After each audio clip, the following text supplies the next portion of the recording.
The lie started small, the way most lies do. A misunderstanding that nobody bothered to correct because the truth was more complicated than anyone wanted to deal with. I'm Marcus, I'm 28 now, and for the last 6 years, my mother has been telling everyone I'm a college dropout. Not because it's true, but because she never asked what actually happened, and I stopped trying to explain. It started my sophomore year. I was at a state university, in the pre-med track, living in the dorms, and doing everything the traditional way. My parents were paying tuition, I was getting decent grades, life was following the script they'd written. Then my dad lost his job. Not his fault, company downsized, he was let go with 2 months severance and a handshake. Suddenly the family finances went from comfortable to precarious. I remember the conversation. Dad sitting at the kitchen table, Mom standing behind him with her hand on his shoulder, both of them looking exhausted. "We need to talk about school," Dad said. "I know you're doing well, and we're proud of you, but with my situation, we need to make some changes." "I can get a job," I said immediately. "Work part-time, cover some expenses." "It's more than that. We can't afford out-of-state tuition anymore. Even in-state is pushing it right now." Mom jumped in. "We're not asking you to quit. Just maybe take a semester off. Let us get back on our feet." But I could see it in their eyes. A semester would become a year.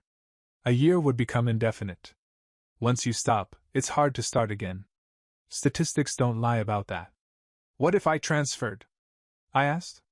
"Found something cheaper? Maybe community college while I work?" They looked relieved I'd suggested it first. "That could work. Just temporarily. Until things stabilize." So I withdrew from state. Enrolled at the community college near home. Picked up a full-time night shift at a warehouse, 40 hours a week, 11 p.m. to 7 a.m. Slept during the day, went to classes in the evening, studied whenever I could find time. It wasn't the traditional college experience. No dorm life, no campus activities, no study groups in the library. Just work, class, sleep, repeat. I didn't tell my parents about the night shift at first. Didn't want them to worry, didn't want them to feel guilty. Just said I was working part-time and taking some classes. And that's where the misunderstanding started. Mom saw I wasn't at state anymore. Saw I was working. Assumed I'd dropped out to work full-time. And instead of asking me directly, she just ran with that narrative. I first found out at Thanksgiving. I'd come home from an overnight shift, exhausted, planning to crash for a few hours before classes. I walked in to find Mom's sister, my Aunt Carol, sitting at the kitchen table. "Marcus," she said, getting up to hug me. "Your mother told me you're taking a break from school. That must have been a tough decision." I looked at Mom. She was very focused on stirring her coffee. "I'm not taking a break. I'm still in school. I just transferred to community college." Aunt Carol looked confused. "Oh, but your mother said you decided college wasn't for you right now." "No, I'm literally going to classes. I have one tonight." Mom finally looked up. "Well, community college isn't the same thing as real college, Marcus. It's more like vocational training. It's still college, Mom. I'm working toward my degree." "If you say so, honey." That was my first clue that something was off. But I was too tired to push it. I went to bed, went to class, went back to work.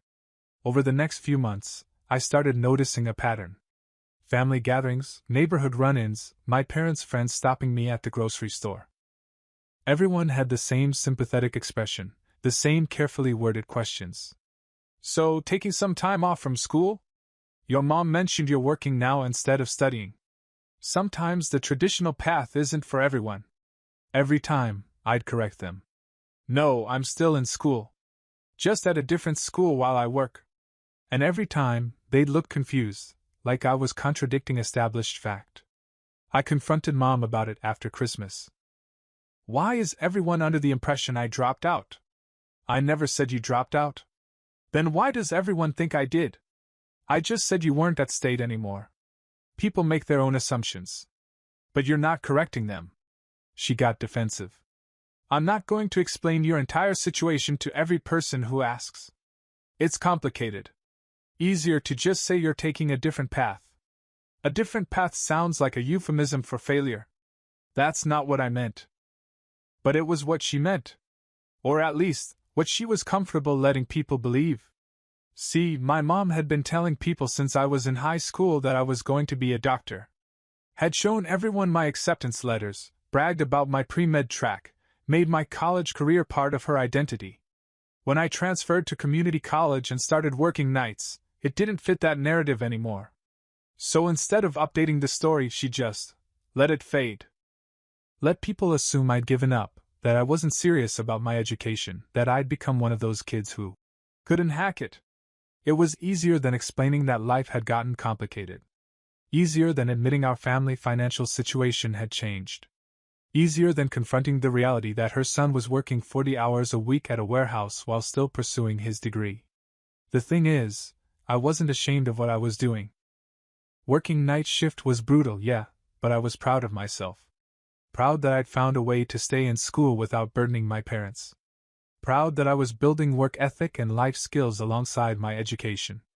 But Mom seemed embarrassed by it. Like having a son in community college working the warehouse night shift reflected poorly on her somehow. I tried talking to Dad about it. Does it bother you that I'm not at state anymore? Of course not. I'm proud of you for adapting. Not everyone could handle what you're handling. Can you tell Mom that? Because she keeps telling people I dropped out. He sighed. Your mother has a certain image of how things should go. When reality doesn't match that image, she struggles with it. So I'm supposed to just let her lie about me? It's not lying, exactly. It's more like selective truth-telling. That's literally what lying is, Dad. He didn't have a response to that. So I stopped correcting people. If they thought I'd dropped out, fine. If they thought I'd given up, whatever. I was too exhausted from working and studying to care about my mom's book club's opinion of me. I finished my associate degree in 2 years while working full-time. Then I transferred to the state university that had an evening program for working adults. Kept the night shift job. Kept grinding. Mom never asked about my classes. Never asked how I was managing it all. Just kept telling people I was still figuring things out. When I graduated with my bachelor's degree, she came to the ceremony. Sat in the audience with Dad. Clapped when I walked across the stage. Afterward, her friend Diane congratulated her. You must be so proud. I thought Marcus had given up on school. Mom laughed. Oh no, he took an unconventional path, but he got there eventually. Eventually. Like it had taken me longer than it should have. Like I'd meandered instead of sprinting. I graduated in exactly 4 years from when I'd left state. Same timeline as if I'd never left.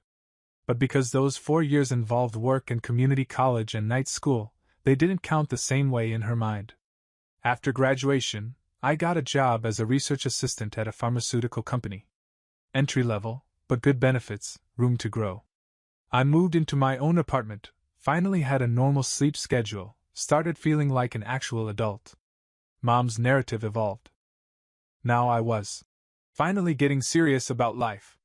Like the previous 4 years of working full-time while getting my degree didn't count as serious. I dated, made friends, built a life. Mom would occasionally mention me to her friends, but always with this qualifier.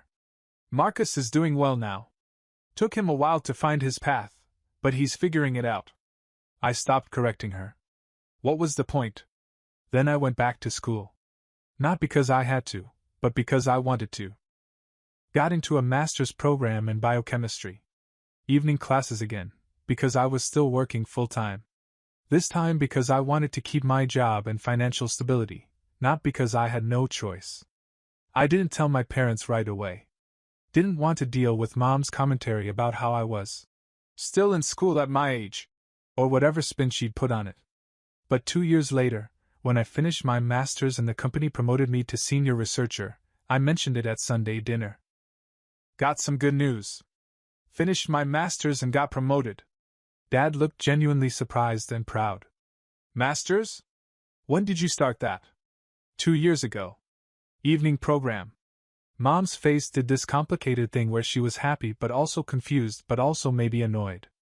You've been in graduate school for 2 years and didn't tell us? You never asked what I was doing with my evenings. Well, I assumed you were living your life. Dating, hobbies, normal things. I was doing those things too. And getting a master's degree. She processed this. Is this why you couldn't make it to Aunt Carol's retirement party last year? Because you had class? Yes. You said you had work obligations? Class is a work obligation when it's career-related. She got quiet. Dad broke the tension. Congratulations, son. That's a real achievement. Master's degree while working full-time? That's impressive. Thanks, Dad. Mom recovered. Yes, of course. Congratulations. I just wish you told us. We would have celebrated. Would they, though? Or would Mom have found a way to minimize it, to suggest it was taking me too long to finish my education, to compare me to whoever's kid had gone straight through to their PhD? I learned to keep my achievements to myself. When I published my first research paper, I didn't tell them. When I got another promotion, I mentioned it casually in passing. When I was invited to speak at a conference, I didn't even bring it up. It wasn't worth the weird energy Mom brought to everything I did. The way she'd be proud but also somehow disappointed that I hadn't done it her way, on her timeline, following her script. My girlfriend at the time, Jasmine, called it like she saw it. Your mom can't just be happy for you. She has to reframe everything so it fits her narrative. That sounds harsh. Is it wrong? It wasn't wrong. The relationship with Jasmine didn't last, but her observation stuck with me. Made me realize I'd been doing this thing where I dimmed my own light to avoid my mother's complicated relationship with my success. 3 years after finishing my master's, I got recruited to a bigger pharmaceutical company. Better position, better pay, leading my own research team. At 28, I was doing well by any objective measure. Mom's book club met at our house one Thursday. I'd stopped by to drop off Dad's blood pressure medication he'd left at the pharmacy. Walked into a living room full of women in their 50s and 60s, wine glasses in hand, talking about some bestseller. "Oh, Marcus," Mom said, slightly flustered. "Ladies, this is my son." A chorus of hellos. One woman, Janet, said, "Oh, you're the one who took a break from college, right? How's that going?" I stared at Mom. She wouldn't meet my eyes. "I didn't take a break. I finished my bachelor's 6 years ago and my master's 3 years ago. I'm a senior research scientist at Morrison Pharmaceuticals." The room got quiet. Janet looked confused. "Oh. I mean, Linda said you decided college wasn't for you." "Linda said wrong?" Mom laughed nervously.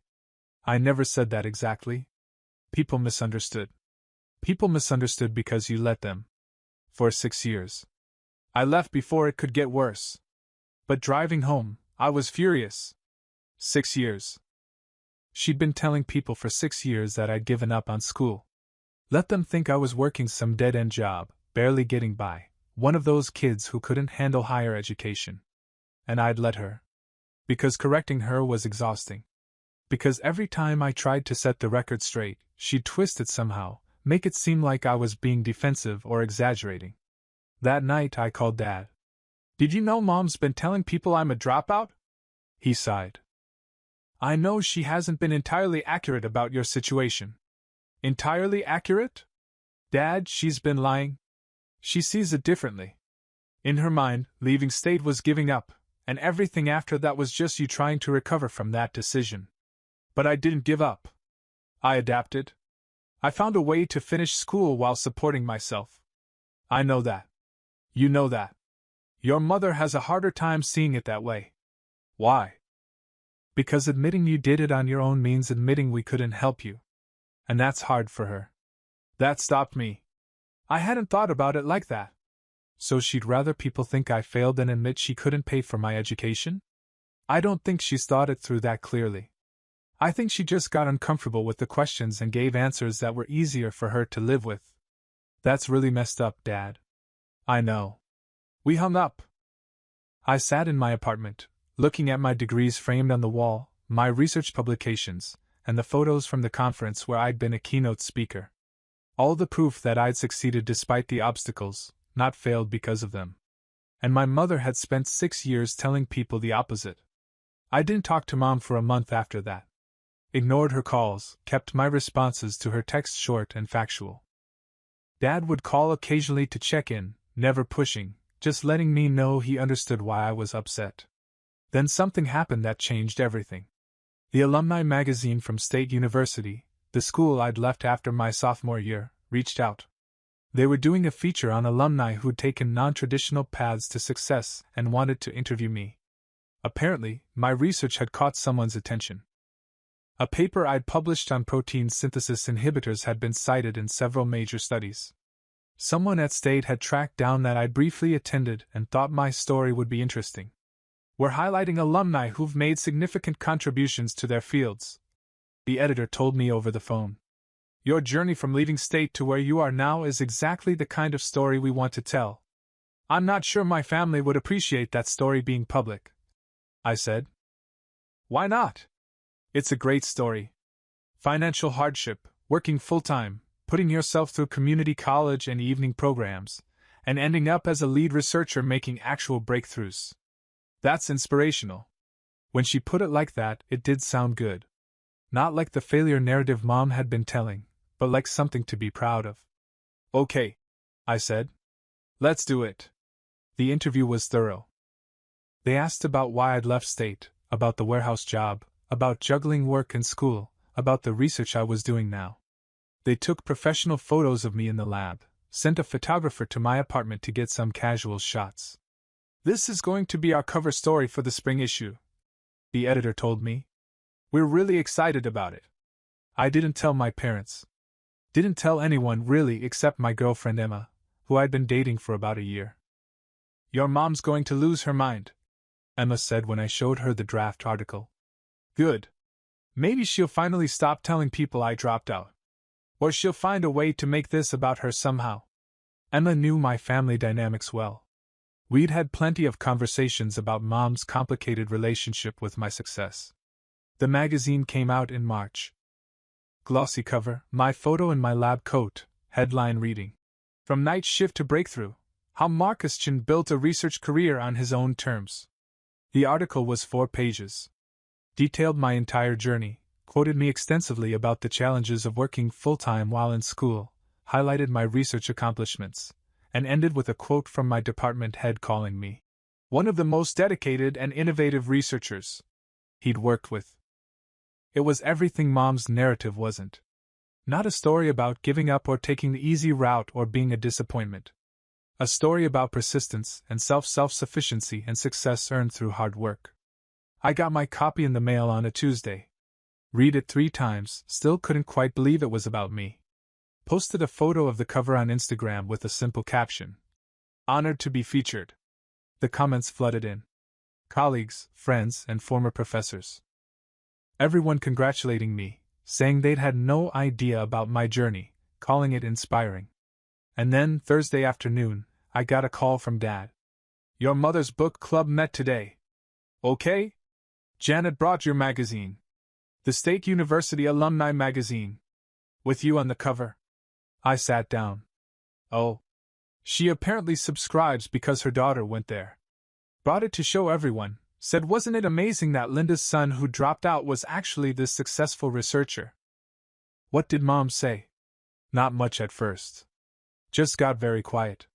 Then when everyone started asking her about it, asking why she'd never mentioned you were a lead researcher or that you'd published papers or spoken at conferences, she said she didn't like to brag. She didn't like to brag? Dad, she's been telling people I'm a dropout for 6 years. I know. She's been actively minimizing everything I've accomplished because it didn't happen the way she wanted it to happen. I know that too. So what happens now? He was quiet for a moment. I think you need to come over for dinner.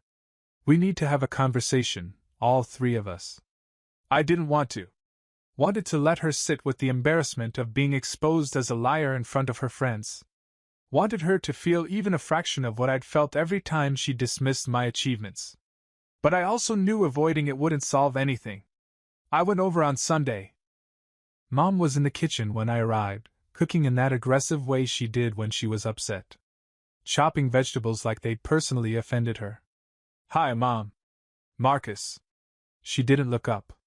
Your father's in the living room. I found Dad reading the newspaper. He put it down when he saw me.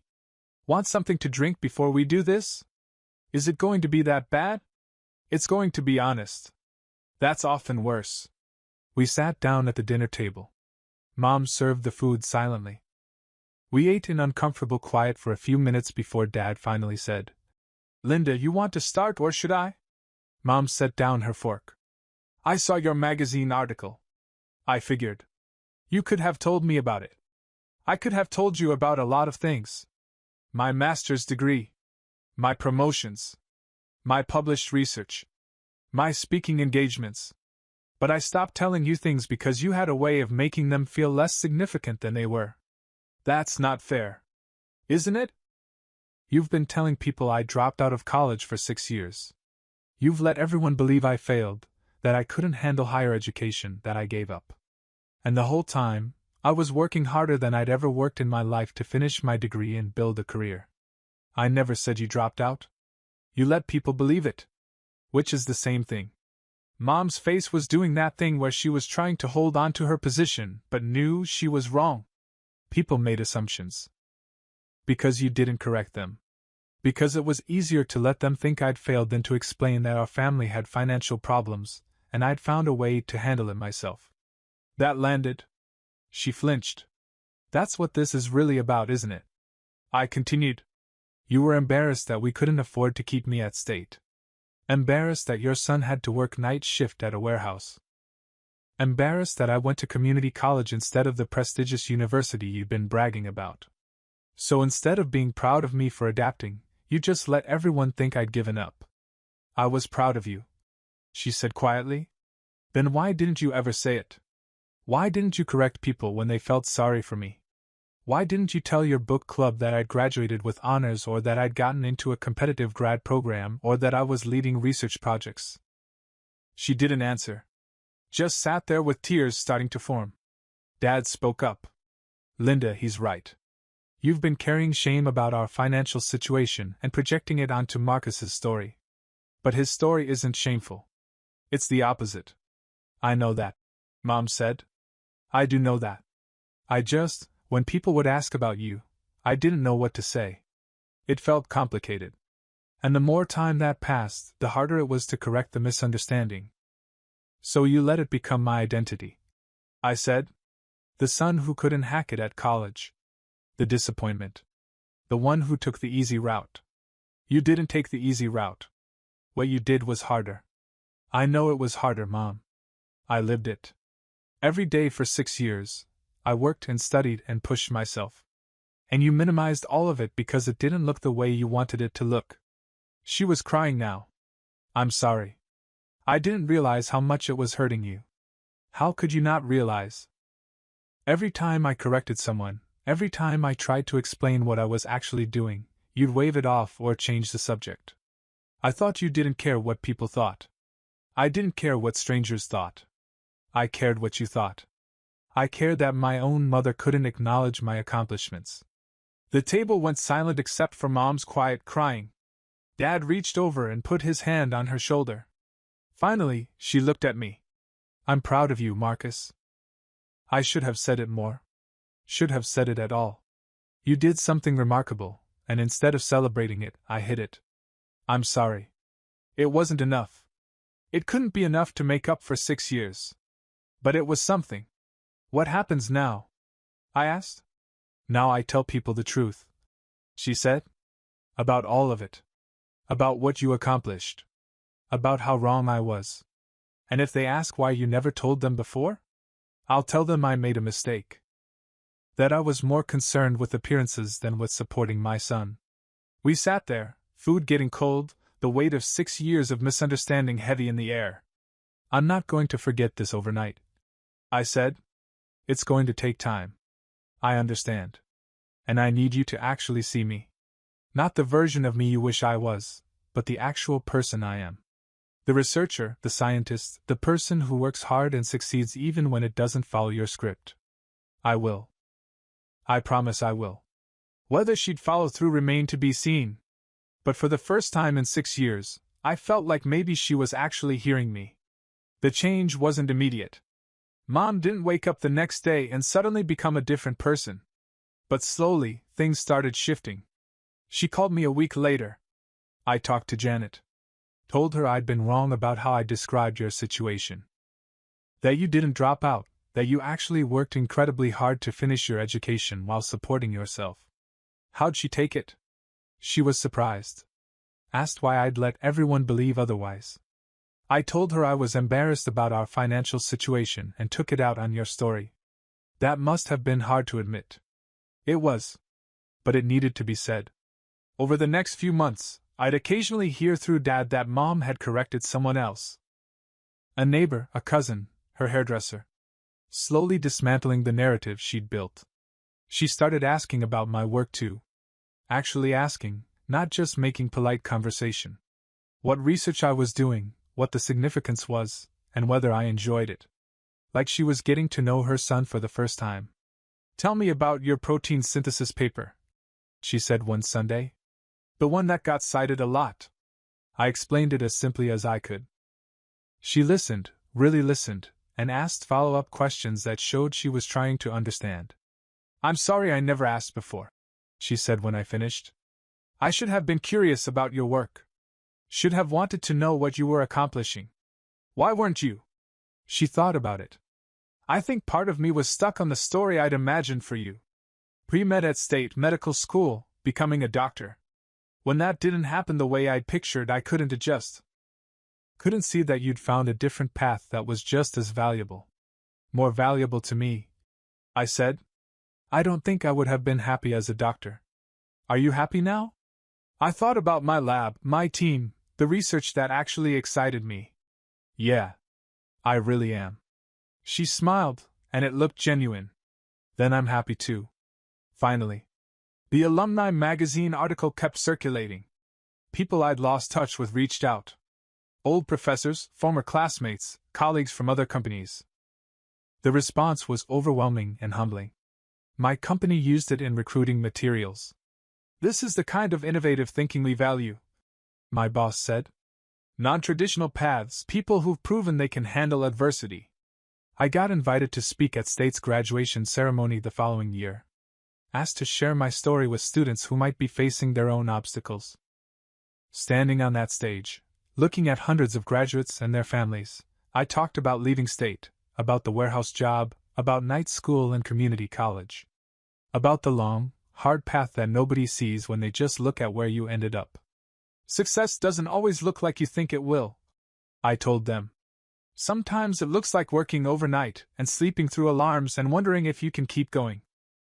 But if you can see the value in your own journey, even when others don't, that's what matters. Mom and Dad were in the audience. Emma was there too.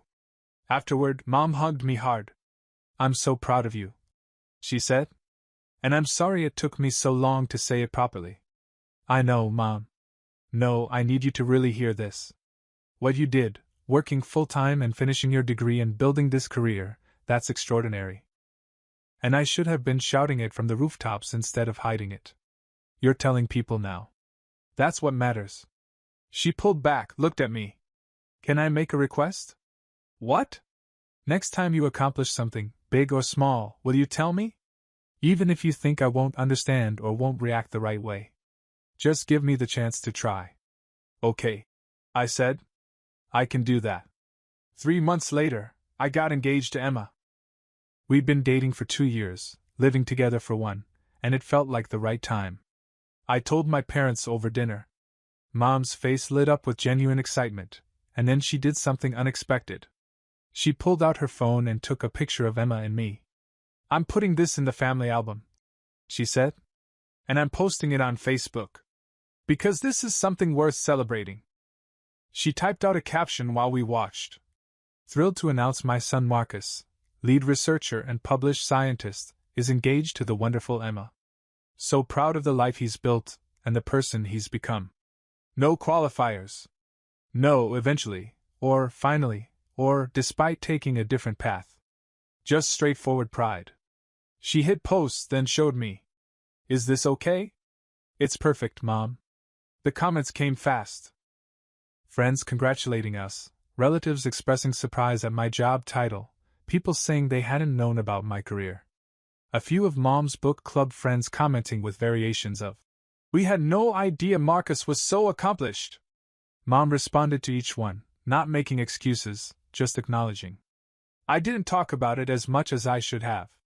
Marcus has done amazing things and I'm making up for lost time in celebrating him." Emma squeezed my hand under the table. She'd been worried about this dinner, worried Mom would find some way to minimize the engagement, or make it complicated. "Your mom's really trying," she whispered. "Yeah. She really is." Later that week, I stopped by my parents' house to drop off some paperwork Dad needed. Found Mom in the living room, going through old photo albums. "What are you doing?" "Making a new album. For you. All the things I should have been documenting but wasn't." She showed me what she'd been working on. Printouts of articles about my research, copy of my master's degree, programs from conferences where I'd spoken. The alumni magazine cover. "I can't go back and take pictures of you at graduation or your first day of work," she said. "But I can make sure going forward, I'm documenting the life you're actually living." I sat next to her. "You don't have to do this." "Yes, I do. For 6 years, I erased your story. Time to start telling it correctly." We worked on the album together. She asked questions about each accomplishment, took notes, wanted to understand the timeline. It was healing in a way I hadn't expected. "Can I ask you something?" she said after a while. "Sure." "When you were working night shift and going to school, were there times you wanted to quit?" "Constantly. Especially that first year. I was exhausted all the time, felt like I was failing at everything." "Why didn't you tell us?" "Tell me?" "Because you'd already decided I'd given up." "What was the point in telling you I was struggling when you thought I wasn't even trying?" She was quiet. "I'm sorry I wasn't there for you when things were hard. I should have asked. Should have checked in. You're asking now. That counts for something." The album became something we worked on together over the next few months. She'd call me with questions, send me photos she'd found, ask for clarification on papers I'd published. It was like she was making up for 6 years of not paying attention by being intensely interested in every detail now. When it was finished, she brought it to a family dinner. Passed it around to relatives who'd spent years thinking I was a dropout. "I need to make something clear," she announced to everyone. "For years I let people believe Marcus had dropped out of college. That he'd given up on education. That was wrong, and I was wrong to allow it. The truth is, he worked harder than anyone I know to finish his degree while supporting himself. He has a master's degree. He's published research papers. He's a lead scientist doing work that matters. And I'm sorry I never told any of you that before." The room was silent. Then my Aunt Carol, the one who'd first asked me about taking a break from school all those years ago, started clapping. Others joined in. "I'm proud of my son," Mom continued. "Not for eventually getting his act together or finally figuring things out, but for being exactly who he's always been, hardworking, dedicated, and brilliant. Even when I couldn't see it." I wasn't expecting to get emotional, but I did. Because this was what I'd needed 6 years ago. Not just acknowledgement, but pride. Not just acceptance, but celebration. After dinner, as people were leaving, Janet from book club pulled me aside. "Your mother talks about you very differently now." "Yeah?" "She used to change the subject when anyone asked about you. Now she brings you up voluntarily. Tells everyone about your research. It's nice to see. It's nice to experience," I said honestly. "Emma and I got married 6 months later. At the reception, Mom gave a speech. When Marcus was in college," she began, and I braced myself. "He faced obstacles that would have made most people quit. Financial hardship, working full-time overnight, juggling classes and exhaustion, and impossible odds. And he didn't just survive it. He excelled. He graduated with honors. He got his master's while working full-time. He became a researcher doing work that saves lives." She looked at me. For a long time, I didn't see that. Didn't acknowledge it. I was so caught up in the path I'd imagined for him that I couldn't appreciate the path he actually took. But his path was better. More real. More earned. She raised her glass. To Marcus, who succeeded despite the obstacles, including me. And to Emma, who sees him for exactly who he is. Which is extraordinary. The room applauded. Emma was crying happy tears. Dad was beaming. And I realized that the story had finally been corrected. Not just in what people believed, but in what they celebrated. 6 years of being invisible, erased, diminished. But sometimes the truth just takes time to catch up.